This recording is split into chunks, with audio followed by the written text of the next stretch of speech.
This is the Daily Market Comment by Rafi Boyadjian. I'm Maria Pachardis. Thanks for joining us at XM.com. Risk appetite is looking increasingly on borrowed time as stocks turn sideways, having lost momentum after last week's sell-off. Global shares on Friday could only manage a tepid rebound from yesterday's dip amid ongoing worries about the surge in new virus cases in the United States. The number of new daily coronavirus cases reached record levels in 10 U.S. states this week, putting into jeopardy the reopening of the economy. Fresh doubts about the economic recovery were also raised from stubbornly high weekly jobless claims out of the U.S. yesterday.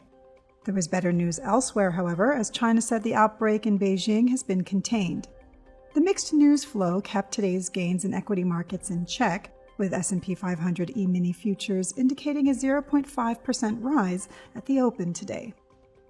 On balance, despite the latest setbacks in the medical and economic data, the prevalent mood is still one of optimism, as investors remain hopeful that a vaccine will be found before the end of the year, enabling economies to fully recover from the pandemic. However, even if those expectations were to materialize, there are plenty of other risks that markets have been ignoring lately, the main one being the recent souring of Sino-US relations. Trump's tweet that a complete decoupling from China is a policy option for the U.S. could be one factor buoying the safe haven gold today. The precious metal was last trading up 0.5%, though it remains flat on the week.